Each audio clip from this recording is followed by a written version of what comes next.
Leighton is 8 this year. Leighton needs a special school. He cannot get a special school. I have to send Leighton to mainstream school, and only up until 3 weeks ago I had to change my son's nappy on the floor like a little dog. I mean, I'd say they only changed because I've been in every newspaper. So obviously the principal rang me and said, you don't have to come to school and change his nappy anymore. I mean, an absolute disgrace it is. I mean, like, he's had no services, literally nothing. And for me to get him assessed, I had to leave work 2 years ago, sit outside Chamber House for 3 months until he got his assessment in need. And by golly, if I have to go back down now again and sit out there for another 3 months to make sure he gets the services that he deserves, I will do it. And I'm just letting this government know again today, if I have to go out and buy a school desk and a school chair, my son is going into a school in September. I don't care what school he's going to, I'm just going to walk through the gates in September. Here's my son Leighton, there's his desk and there's his chair. Teach him, because I mean, it's an absolute disgrace. One of the richest countries in the world, and we're fighting for an education for all of these amazing kids.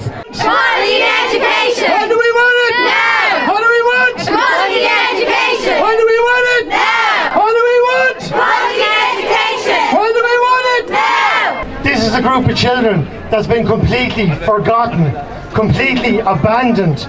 And the Irish state has abandoned them, and it knows it's abandoned them. Every child must be allowed to reach their full potential, and that in the year 2025 is not too much to ask, but it is an absolute fright that you have to come out here outside the gates of Leinster House, outside the door, to make that demand on behalf of your children. But more power to you, fair play to you, we'll be behind you all the way, and we just have to keep in mind that this is about capacity. This is about capacity, extra school, special education spaces in schools. It's about equality in education, but it's also about extra special schools for those children for whom that is really the only solution. My son is 6 years old, and for the past 2 years we have had nothing but refusals, absolute nothing but refusals, due to the schools being oversubscribed.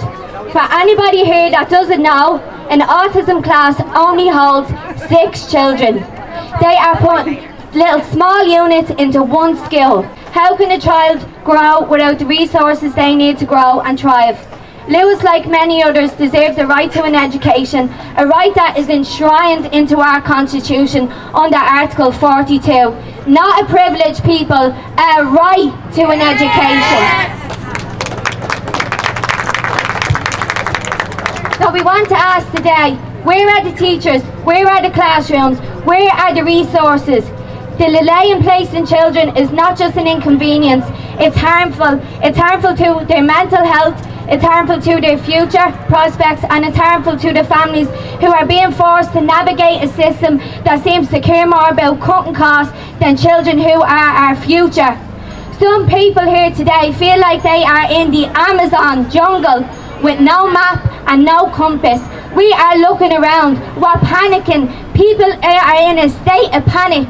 In this world today, an island as well established as we are, as rich as we are, yet we are standing here today at the gates of the Dáil, protesting for our children.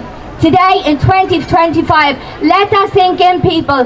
A country as well established and rich as we are fighting for our children's education. This government should be ashamed.